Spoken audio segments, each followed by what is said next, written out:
A lot of Bullet Echo players think they need better aim. Wrong. What they actually need is better mechanics. Because in this game, you can have decent aim and still lose constantly if your firing cone is sloppy, your movement is weak, your ability timing is panic-based, and your close range mechanics are a mess. That's why some players look impossible to kill, even when their hero isn't stronger. They are not just aiming better, they're moving better, positioning better, timing better, and forcing worse fights for you. So in this video, I'm breaking down the mechanics that instantly make your fights cleaner, faster, and way harder to punish.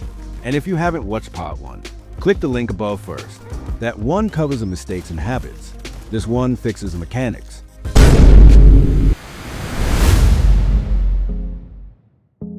A lot of players keep asking how to aim better in Bullet Echo. Wrong question. The real question is, can you control your firing cone properly? Because Bullet Echo is not a traditional aim game. Your real accuracy comes from auto shoot comfort, firing cone placement, movement control, and positioning. If you still panic when auto shooting activates, you're not ready. You need to get comfortable letting the game fire the instant the enemy enters your cone. That's what gives you fast reactions. But even more important than that is where your cone is placed. If your firing cone is sloppy, too wide, misaligned, or dragging behind your movement, you're making every fight harder for yourself. A better player keeps the cone clean, keeps it controlled, keeps it pointed where the fight is about to happen, not where it already happened. That single habit alone can make your aim look instantly better.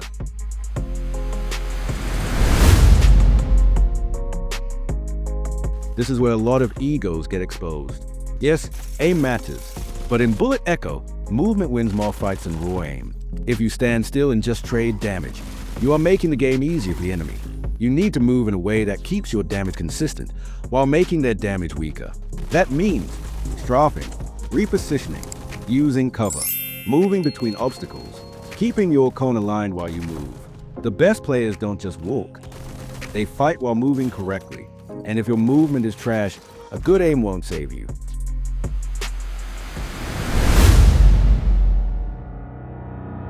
Strafing is one of the most underrated mechanics in Bullet Echo, especially for heroes with small magazines, awkward reload timing, or heroes that get punished hard for missing the first burst. Heroes like Raven, Satoshi, and Sparkle players can get massive value from this. Here's a simple idea. Keep the enemy in your sights, then shift slightly left or right depending on your approach angle, while keeping visual control of the target. Why?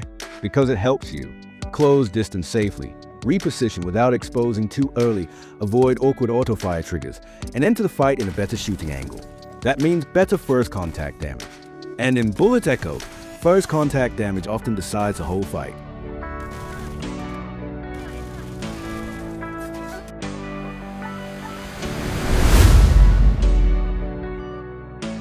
Spinning is another strong technique, but only when used correctly. This is especially useful for high mobility heroes like Aaron, Ghost, or Freddy in the right close range situations. The idea is simple. Get very close, then move around the enemy rapidly. Why does this work?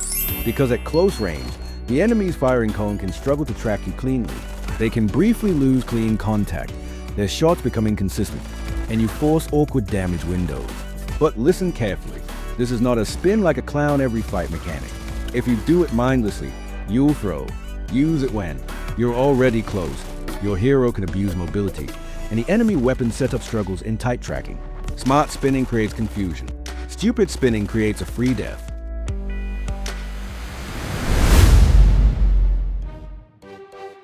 This is a high-value mechanic that weak players ignore. If you play BLOT or SATOSHI, don't just throw up the force field carelessly. Pre-lean first.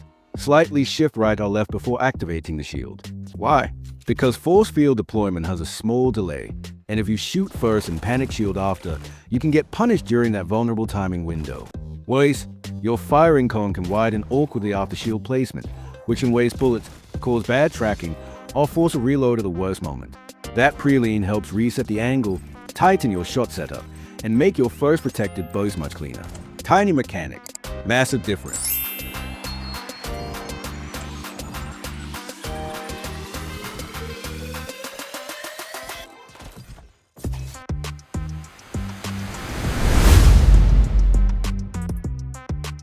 Bad players waste abilities the second they feel pressure. Then the real danger starts, and they have nothing left. That's why they die. Jump abilities on heroes like Mirage, Dragoon, or Aaron are not just flashy engagement tools. They are survival tools. SMG steam charges, not just for chasing like a maniac. They can save your life. If you waste your escape tool too early, you lose repositioning. You lose survivability. You lose a chance to reset the fight. A better player doesn't just use abilities. A better player gets value from them. Every time. And if your ability can be cancelled after you used the start cooldown earlier, do it. That tiny habit matters more than most players think. If your fights still feel messy, this is why. It's not always your hero. It's not always your gear. A lot of the time, your mechanics are leaking value every single fight. Fix your firing cone. Move with purpose. Strafe better. Stop spinning like a clown. Use your shield and escape tools with actual discipline. Because once your mechanics get cleaner, your fights stop looking random and start looking controlled. And in the next video, we go even deeper into the real killer skill in Bullet Echo. Awareness, sound control, positioning, flanks, third-party timing, and how to use the zone like a weapon. That's where average players get exposed. Last stand isn't luck. It's control.